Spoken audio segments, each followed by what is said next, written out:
Hi, I'm Amy Porter, and this is my podcast. My mission is to show people how to empower themselves through music, business, and media. I try to see as clearly as possible how I can help. I showcase the music that I've played and the people I've met along the way. I'm a wife and a stepmom.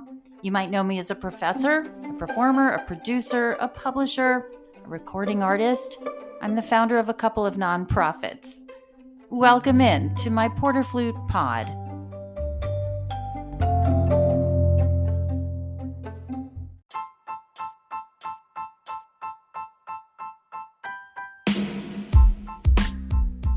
Welcome to Porter Flute Pod. It's episode 2 in season 4. We're here to talk about music and pets. Yes, animals. They've pretty much always been a part of my life, and for the years I didn't own a pet, I was always wondering why. I seriously considered it, and it came down to traveling. But staying put for the most part now, what I'm learning from taking care of another being like a dog or 3 means patience and learning how to be a leader in my own house. Being one with your pack is how dog whisperer Cesar Millan describes it. Better human, better dog. Here in the Porter Flute Pod pack with me today is Alan J. Tomasetti and Justine Sedky, and we all have some stories and some music about animals to share in our podcast. Welcome to Porter Flute Pod. We're so glad everyone can join our pack.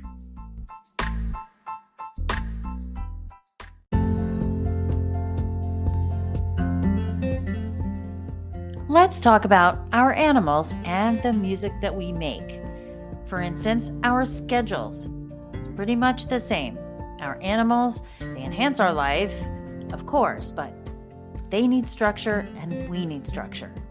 Our animals need basic exercise, well-nourished food that's not all processed, clean water, and love.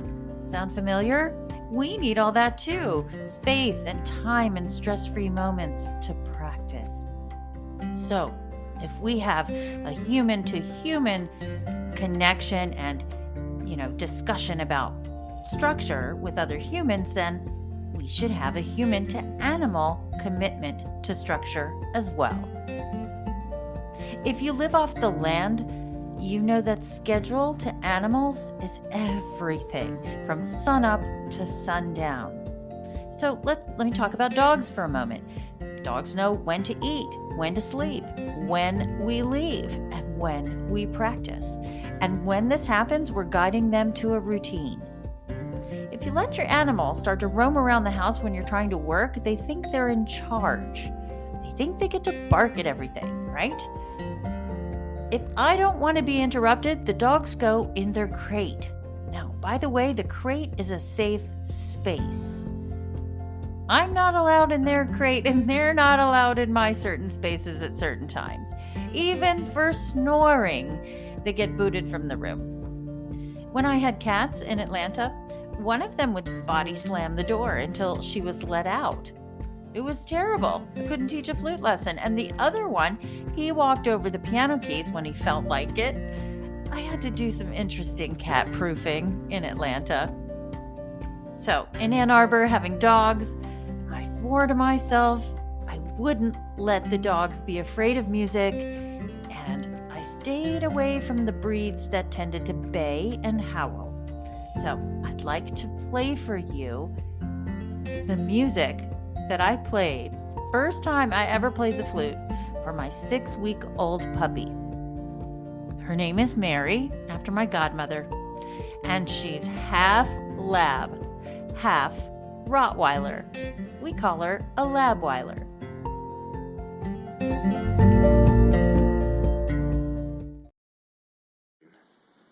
Okay, so I'm going to go and play the flute for Mary for the very first time in her life. She's asleep, but I'm going to start in this room and see what she does. Here we go.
Playing the flute has always been a part of the noise in the house, just like speaking.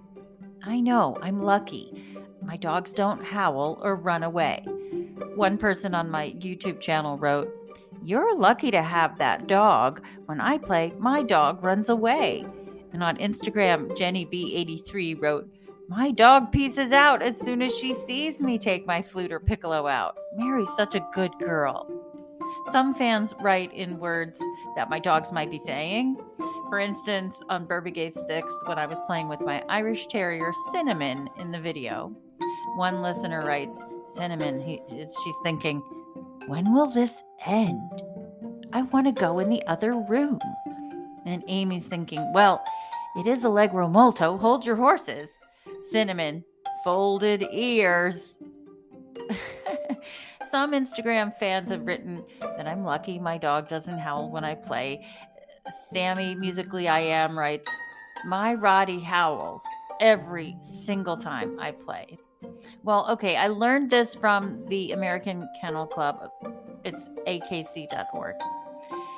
Some people think dogs howl along to a Bach flute sonata because it hurts their ears. But if your dog was in pain, he'd most likely run away from the sound, hide, or cover his head. One reason for howling is the modern dog's connection to his ancestor, the wolf. In the wild, wolves howl to communicate with one another. They do it to let the other pack members know where they are, or to warn off other animals encroaching on their territory. They also do it to assemble the pack and assert a group identity. It's similar to the domino effect that happens when one dog in the neighborhood starts to howl, and then every dog joins in. Your canine companion may not even know why he's howling, but the behavior is deeply buried in the genetic code. In fact, research suggests that canines actually have a sense of pitch. For example, as more wolves join in, each one changes its tone, and recordings have shown that each wolf is howling a different note. Your dog, too, can differentiate pitch and tone. Dogs also pick up higher frequencies than the human ear, so they may be howling along to something you can't even hear. Your dog may be deliberately joining in at a completely different pitch or note just to individualize his howl.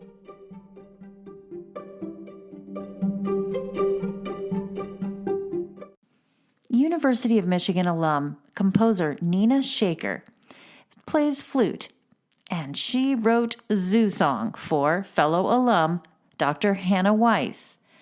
I was able to perform Zoo Song in 2020 at the Mid-South Flute Festival, and I just want to feature some of the parts. Here she is. She's at the zoo. She just wants to be some of the animals, like a chicken or a pig. I want to be a chicken.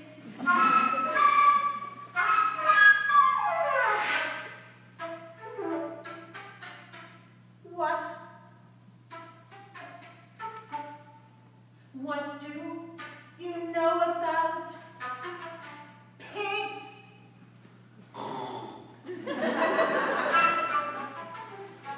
Pigs dream when they sleep, just like chickens. I want to dream like chickens. Dream like chickens.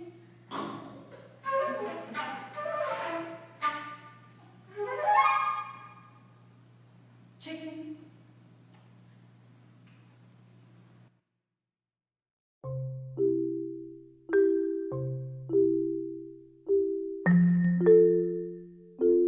Do you know about cuteness.com? this is not an ad or anything. It is just an amazing website where you can find a lot about what makes your animal the way they are. They're passionate about all things pet and fostering a community of pet lovers. They say that caring for pets isn't always a walk in the park, but they've got you covered. So when I went on cuteness.com, I was looking for animals' reactions to music, and I found something on their blog. According to a study from 2001, researchers found that dairy cows that listened to certain types of music produced more milk and were more relaxed. According to the study, music tempo affects the cow's productivity. Cats, they couldn't really care less about human music. This may come as no surprise, but cats are fickle when it comes to music. They really don't care one way or another about music composed for human ears. However, when music is designed for kitty consumption, felines are more likely to listen. Charles Snowden, a psychologist at the University of Wisconsin-Madison, along with composer David Tye and psychology student Megan Savage, they came up with some music specifically organized and created for cats. Their study delves into the reasons why certain musical frequencies and tempos appeal to cats. You can even set up your cat with some headphones and listen to it at cuteness.com. Birds and humans have a lot in common when it comes to music. It's not really surprising. Birds really enjoy making music. Researchers at Emory University decided to find out for sure whether or not birds are truly making music. It turns out that birds' brains react to making music in the same way human brains do. Sarah Earp, the lead researcher of this study, states that the area of the bird's brains that are affected by music are the brain regions, quote, associated directly with reward. The neural response to birdsong appears to depend on social context, which could be the case with humans as well, end quote. Elephants love to make music. Elephants are arguably some of the most incredible mammals that roam the earth. Conservationist Richard Lair decided to create the Thai Elephant Orchestra to harness the creative power, and the elephants play specifically designed instruments such as harmonicas and steel drums. And when scientists studied the music from the elephants, they found the elephants were able to keep the rhythm even better than their human counterparts. Now, dogs prefer classical music to relax. I can attest to that. No one likes the idea of any dog stuck in a kennel, but when it's unavoidable for whatever reason, consider playing some classical music. In a study published in the Journal of Veterinary Behavior, researchers found that classical music helped kennel dogs to relax. The scientists played all different kinds of music for 117 kenneled dogs, including rock, metal, and classical. They found the metal music caused body shaking, a sign of increased nervousness and agitation in the dogs, but the classical music pretty much lulled the dogs to sleep, as it does for some humans as well.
Music changes humans, for sure. And by this point, we should be realizing the similarities our animal planet and our human planet share. We all share an aesthetic sense of understanding the power of music. I researched some scholarly papers regarding how animals change with music. It changes them physiologically and psychologically. Here are some open access abstracts which I'll cite. They're fascinating. Leanne C. Alworth and Shauna C. Burkle wrote a paper in 2013, and you can find it on nature.com. It's called The Effects of Music on Animal Physiology, Behavior, and Welfare. Physiological and psychological effects of listening to music have been documented in humans. The changes in physiology, cognition, and brain chemistry and morphology induced by music have been studied in animal models, providing evidence that music may affect animals similarly to humans. Information about the potential benefits of music to animals suggests that providing music may be used as a means of improving the welfare of laboratory animals, such as through environmental enrichment, stress relief, and behavioral modification. The authors review the current research on music's effects on animals' physiology and behavior and discuss its potential for improving animal welfare. They conclude that the benefits of providing music to laboratory animals depend on the species and the type of music. You can find this next article on mdpi.com. It's about interplay between animals and music technology. It's called Animals Make Music, a look at non-human musical expression by Reinhard Gupfinger and Martin Kaltenbrunner from Linz, Austria. They write, the use of musical instruments and interfaces that involve animals in the interaction process is an emerging yet not widespread practice. The projects that have been implemented in this unusual field are raising questions concerning ethical principles, animal-centered design processes, and the possible benefits and risks for the animals involved. Animal-computer interaction is a novel field of research that offers a framework, ACI manifesto, for implementing interactive technology for animals. Based on this framework, we've examined several projects focusing on the interplay between animals and music technology in order to arrive at a better understanding of animal-based musical projects. Building on this, we will discuss how the implementation of new musical instruments and interfaces could provide new opportunities for improving the quality of life for gray parrots living in captivity.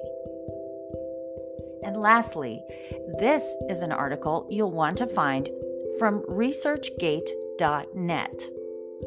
Elephants that paint, birds that make music.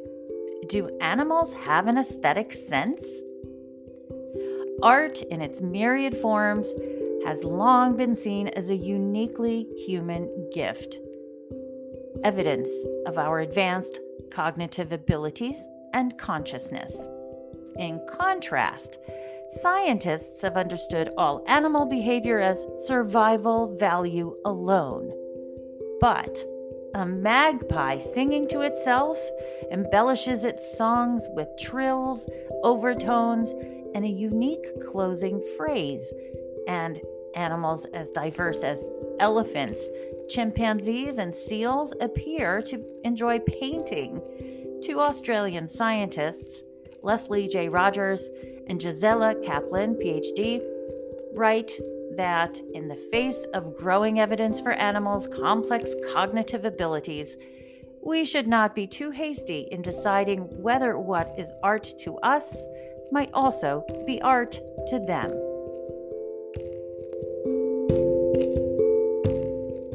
What do you know about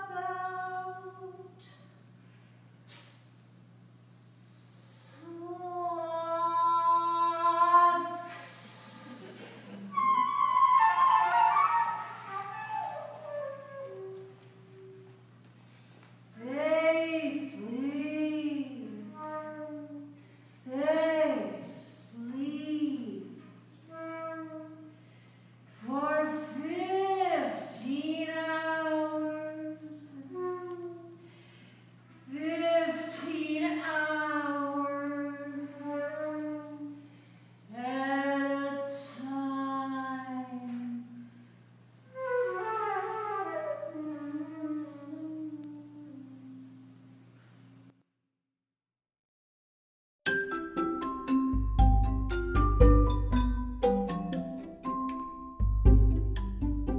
We reached out to some people to ask about their perspective on being a pet owner and being a musician.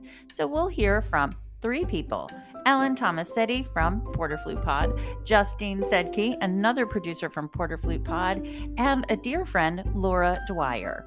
First, let's find out about Justine's cat, Levi. Justine writes, Levi was found on the street and brought to me by a friend and oboist in August 2020 during the peak pandemic lockdown. He was tiny, probably about 2 months old, and he pretty much just wanted to sleep for the first couple of weeks that we had him. Around September, I resumed teaching private flute lessons, but I, like the rest of us, had to do them on Zoom.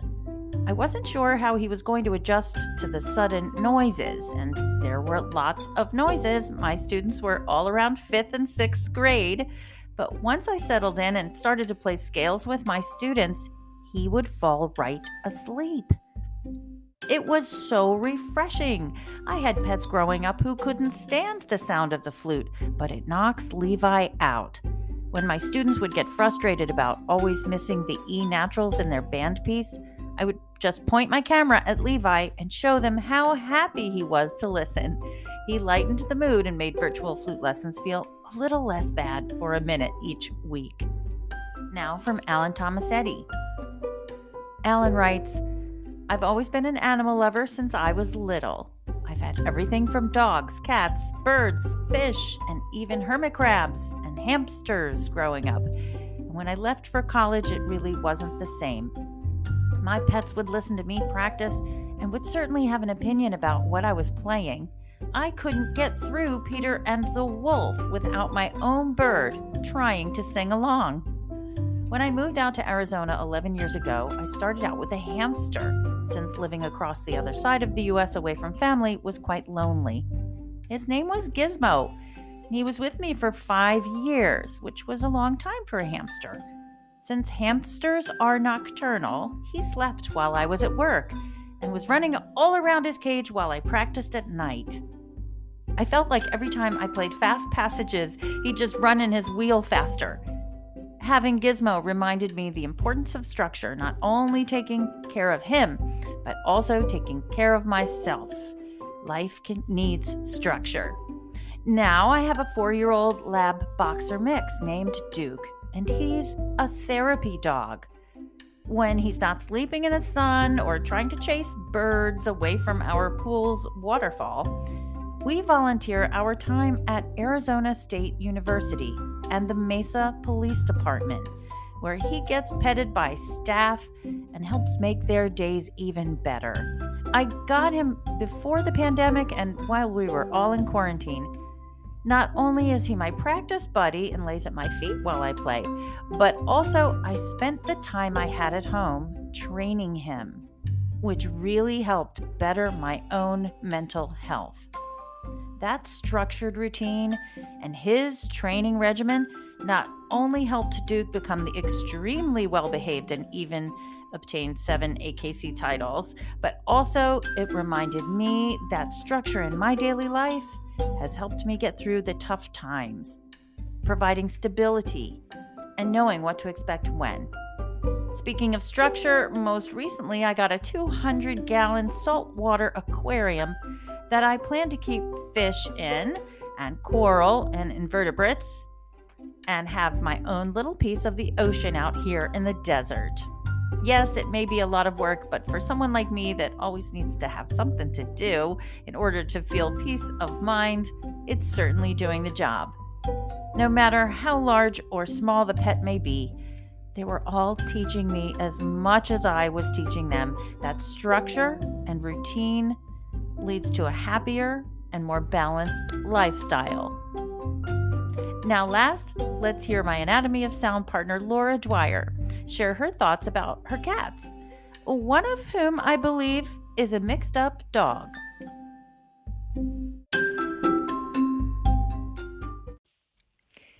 Amy, as you know, my husband Chris and I are both musicians, so there's music going on in our house in some form or fashion pretty much 24 hours a day in some way.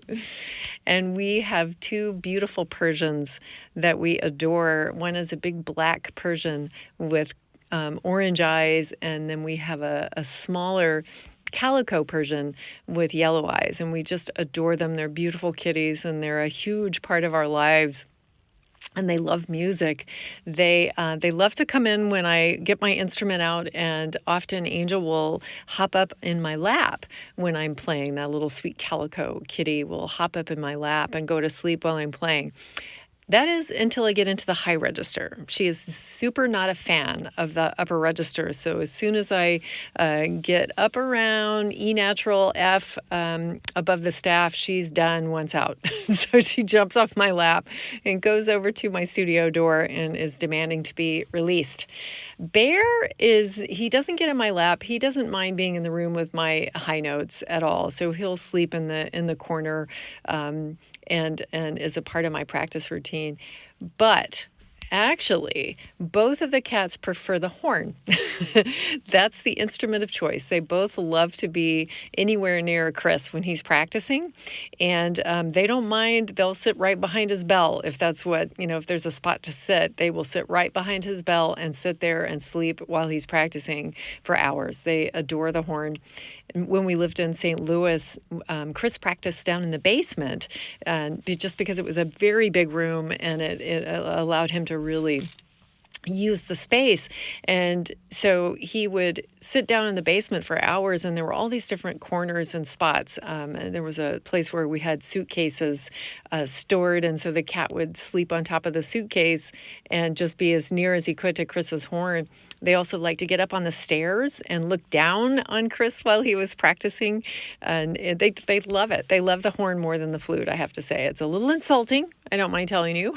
But they love the horn and don't mind if it's loud. But as soon as I'm up in the high register, they're not interested. But they love music and they're drawn to it, so they come in when we're practicing, and they know that we care about it. I'm very sure that they know that we care about it because they are always present and coming in to be a part of it. And I know that they care about us, and that's a big thing that they share with us. So it's a lot of fun. What do they teach us? Wow, there's a lot that I think that they teach us. They teach us how to communicate with somebody that doesn't know our language, how to love somebody that doesn't know our language. They teach us how to take care of things that need us. They teach us how to value life in all kinds of different forms. So I think that that's a huge thing that they teach us. They teach us what it takes to care for another living being. But honestly, I think the thing that I've learned the most from my cats and from having them throughout my life is that they teach you about death.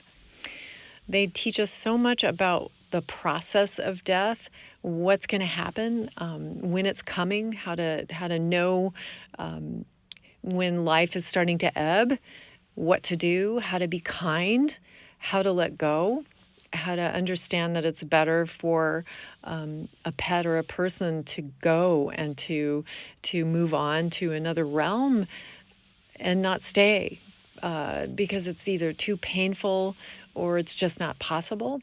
And when you go through that with a pet, it prepares you in so many ways for going through it with a human. And it's so devastating when we lose our pets the first time, and it's such a preparation for what life is going to have for us later. And it's almost as if it's something that you've done before. You've gone through the grief, you've gone through the process of death, you've been present.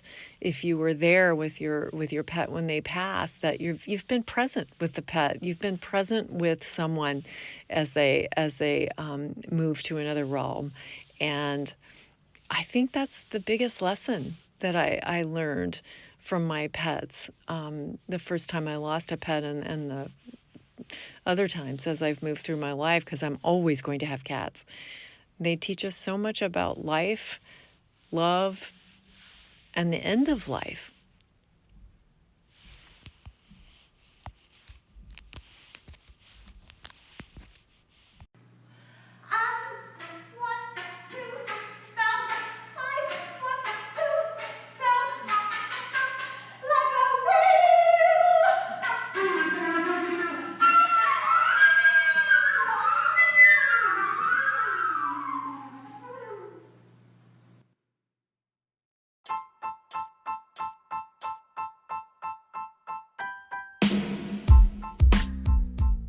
When I proposed this podcast to my co-producers, there was a touch of silence.